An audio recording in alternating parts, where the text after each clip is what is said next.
And thanks for joining me here. This is Master Waldo. I am doing a quick video intro on my Dutch after action report that I just converted from Crusader Kings 2. Then I will resume with my normal text updates after that. So here we see the political state of the world in November 1444. The rest of the world, I do not have Sunset Invasion activated, so the rest of the world is just vanilla EU4 world. So let's just look at the interesting stuff. So Europe's a bit of a mess. That is because a lot of it was under the HRE, and they were not at high crown authority when I converted, so all of the little prince states got to go free. Well, not free, they're tied together in the empire, but yeah, they're all independent states. The current emperor is Cologne here, right bordering me, which is just lovely. I'm of course Frisia, if you've read my Crusader Kings version of this. So what else have we got? So Spain is also a bit of a mess. Aragon is part of the HRE. Castile and Toledo are not. It looks like Catholic Spain sort of has an advantage here. I'll show you in a moment that they do not. West Africa is kind of divided up between Mali, the Abadids, and the... I'm not even going to try that one. Then over here, the Middle East is largely dominated by Turkestan. There's a little bit of a remnant of the Ilkhanate left. The Byzantines are just hanging in. That's interesting. They must have been a vassal. And you have a few other independents. Oh, there's the Fatimids. The Timurids. The Golden Horde is responsible for this mess in Eastern Europe. They had taken over all the way up to the HRE's borders and then imploded. So there's not really a clear front runner for creating Russia. There's a Prussia already, that's interesting. Scandinavia, Sweden. Sweden seems to be the dominant power there. Karelen here, which was Karelia when I converted. And Norway each, I suppose, could give them a run for the money if they allied up or something. So that is the political map. England, oh, I forgot to look at France. So France had a hard time of it in the Crusader Kings game. They didn't exist for some 300 years. And the title Kingdom of France just came back together at the very end. Aquitaine actually held a lot of the French territory for a long time. And the general disorder in the area let England cut pretty deep into Normandy and that area in Brittany, and I inherited that somewhere along the line. I don't remember. And then so England, Scotland, and Ireland look good. That is a nice borders there. So that is the political map. Now, where it gets really interesting is the religious map. So I modded the converter so it converted the reformed pagan religions, and then also modded it so that each of the heresies are around, mainly because the Fraticelli have kind of become the dominant Christian religion. The Catholic religious authority in my Crusader Kings game was really awful. Partially that was my fault. I set up an anti-pope and then kind of forgot about him for a long time. However, I believe at one point the HRE also had an anti-pope. There was a lot of lost crusades and lost holy wars. It was just bad for Catholicism, and you see Orthodox is pretty much off the map. There's a little bit of Nestorian, which I think is considered an Orthodox heresy by the game mechanics. The Tengri have a pretty large foothold in Russia there. And then the Sunni and Shiite. I forget which is light green, which is... Oh, there we go. Shiite. Looks like they sort of have the horn. And the Sunni have the rest of Africa, the Middle East, etc. So that puts me in a very interesting position. Frisia here in a very interesting position off the start. It's predominantly Catholic, without a lot of Catholic allies. I guess England kind of hates us. Scotland and Ireland are good possibilities. But yeah, so just take a look quick. Here's the empire. Trade.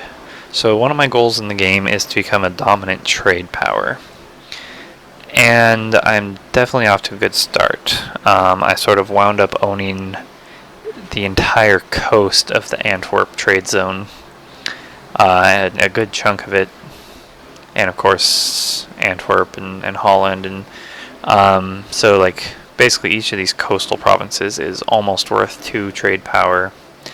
And then Holland is 13.8. And there's another one. Antwerp is 7.8. So as you can see, I'm starting off in a really powerful trading position there. So that's good news for me. In fact, let's take a look at me here. So I'm starting off with a pretty decent treasury, a really decent treasury.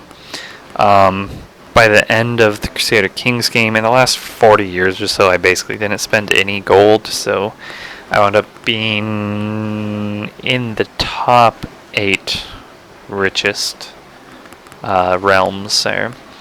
So that starts me off here in a pretty good position.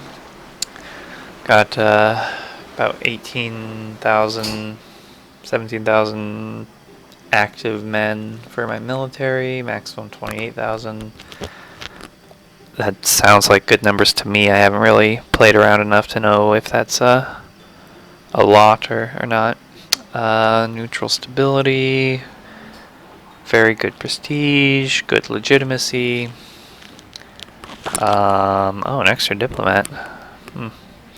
Okay, so let's go ahead and look at me. So Frisia did manage to get absolute crown authority before the end of the game under Franz the First. So I'm starting off as an absolute monarchy, which lowers my revolt risk and gives my military higher discipline. That's good. So Theodulf II here is 68, so he's probably not going to be around too much longer. As you can see, he's a pretty competent ruler. Really good military there. Very good diplomatic, and as 3 out of 6 would be an average administrator. His heir is less wonderful, but not awful.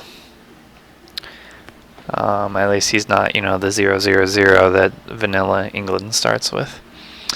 As you see, I've got a pretty good selection of ministers, or advisors, I guess. So I'm just doing an intro. I'll select them and everything once I actually start playing. Diplomacy, let's view me. All I'm starting off with is a couple claims on Koln, since they're the emperor of the HRE at the moment. Those might not be good to press quite yet.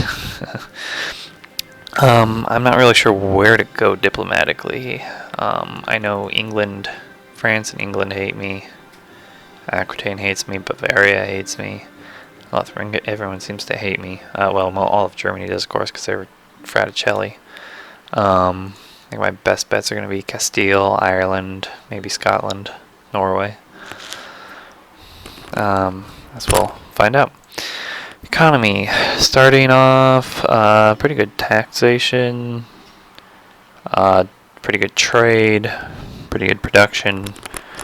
Basically making pretty good money, not amazing, but not awful either. And of course, I'll probably wind up lowering my maintenance there, so making somewhere between 4 and 8 a month to start off with, which is not bad. Trade, making about 5 a month. I'm guessing this is all probably pretty standard starting trade stats. As you see, I'm dominating the Antwerp trade zone. Oops, that's not what I meant to do. There. What am I trying to do? There we go. Yeah, 63% of the trade power in Antwerp, so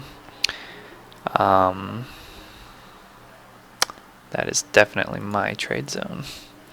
And then got some power in Bordeaux and Lubeck, and just kind of ignoring everywhere else, it looks like. Technology. Oh, that was another interesting thing about this start. I am actually one of the few European nations in the Western tech group. It seems to roughly correspond with what nations have Catholicism as their religion, because I think Norway, is in the Western tech. Yeah, Scotland. There we go, that's what I wanted. Scotland's in the Western tech, Ireland, England, Castile, whereas like Aragon here is Eastern, Würzburg is Eastern, that's Scotland. Scotland has part of Italy, not sure how that happened. Bavaria is Eastern, so since I've got a decent ruler to start with, if he stays alive for a little while, I could get a decent tech advantage over my neighbors here.